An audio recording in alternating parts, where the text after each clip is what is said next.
7h52 sur Europe 1, l'heure de l'édito politique avec Le Figaro. Bonjour Vincent Trémollet de Villers. Bonjour Dimitri, bonjour Anissa, bonjour Vincent, bonjour à tous. Alors depuis dimanche, l'opinion en France, Vincent, est partagée entre l'effroi et la colère après la mort à Crépol dans la Drôme d'un adolescent sans histoire, victime de ce qui ressemble de plus en plus à une attaque barbare. Ce drame, Vincent, fait divers ou fait politique ? Les deux, Dimitri, les deux. Ce drame, c'est d'abord une tragédie intime, familiale et amicale pour ceux qui en ont été victimes, mais c'est aussi un événement qui frappe de plein fouet la vie de la cité. Avant même que l'on connaisse le déroulé précis de cette nuit d'horreur et la personnalité des agresseurs, cette attaque a cristallisé une crainte latente dans la société française, l'extension d'une violence aveugle qui n'aurait plus de limite géographique et plus de limite du tout. Durant les émeutes, beaucoup de nos concitoyens se sont dit « Aujourd'hui, ce sont les magasins, les écoles, les gymnases, mais l'étape suivante, ce seront les appartements et les maisons individuelles. » La poursuite de l'épouse du maire de la Haye-les-Roses, Vincent Jeanbrun, par des voyous dans son propre jardin était le signe annonciateur. L'attaque de Crépol, c'est le surgissement des capuches et des couteaux de la délinquance meurtrière dans un petit village au milieu d'une fête ordinaire. Jérôme Fourquet dit que l'insécurité est devenue un bruit de fond dans notre société. Le principe d'un bruit de fond, c'est que l'on s'y habitue. L'attaque de Crépol, c'est un horrible fait divers qui nous rappelle que nous vivons dans une réalité politique et sociale qui ressemble de plus en plus au Far West. Alors on connaît bien la chorégraphie. Désormais, Vincent, la gauche d'un côté crie à la récupération et la droite dénonce la décivilisation. Oui, c'est une chorégraphie qu'on commence malheureusement à connaître par cœur. Certains à droite s'approprient immédiatement la victime. Le ministre de l'Intérieur condamne avec force un crime ignoble.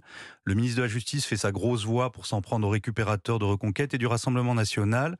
Quelques belles âmes disent que cela n'a rien à voir avec l'immigration, comme si cette hypothèse, à ce stade non vérifié, permettait de minorer le cauchemar de Crépol. Mais cette pantomime politicienne est anecdotique à côté de ce qui menace tout l'équilibre de notre société, la faiblesse de l'État et le sentiment d'impunité. Mais la menace, n'est-ce pas aussi ce qu'a dit Gérald Darmanin, le terme qu'il a employé, l'ensauvagement de la société? Cet ensauvagement est indiscutable, mais il ne vient pas de nulle part.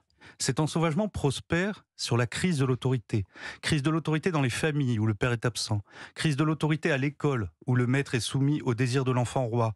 Crise de l'autorité aux frontières dont profitent chaque année des centaines de milliers de clandestins. Crise de l'autorité dans la rue où le policier est nargué par le délinquant. Crise de l'autorité dans les tribunaux où le coupable est d'abord regardé comme une victime. C'est sur le ruine de ces autorités effondrées que les assaillants de Crépol ont mené leur sinistre besogne. Ces petits tyrans, chez eux, à l'école, dans la rue, ne craignent ni la police, ni la justice. C'est d'ailleurs pour cela que les multirécidivistes repoussent toujours un peu plus loin les limites de la délinquance et de la violence. Notre État, ligoté par une logique pénitentielle qui l'accuse de tous les maux, est complètement dépassé. Et pourtant, la réponse d'autorité ne peut venir que de l'État. Et c'est cela, sans doute, Dimitri, qui est le plus inquiétant dans ce que nous vivons, la mollesse des réactions de ceux qui nous gouvernent. Il faut bien comprendre qu'un État faible menace beaucoup plus les libertés publiques qu'un État fort. C'est aussi cela le message de Crépol, un message éminemment politique et très dangereux, puisque l'État n'est plus capable de nous protéger dans les instants les plus préservés de l'existence. Faut-il nous protéger nous-mêmes ? L'édito politique sur Europe 1. Merci Vincent Trémollet de Villers.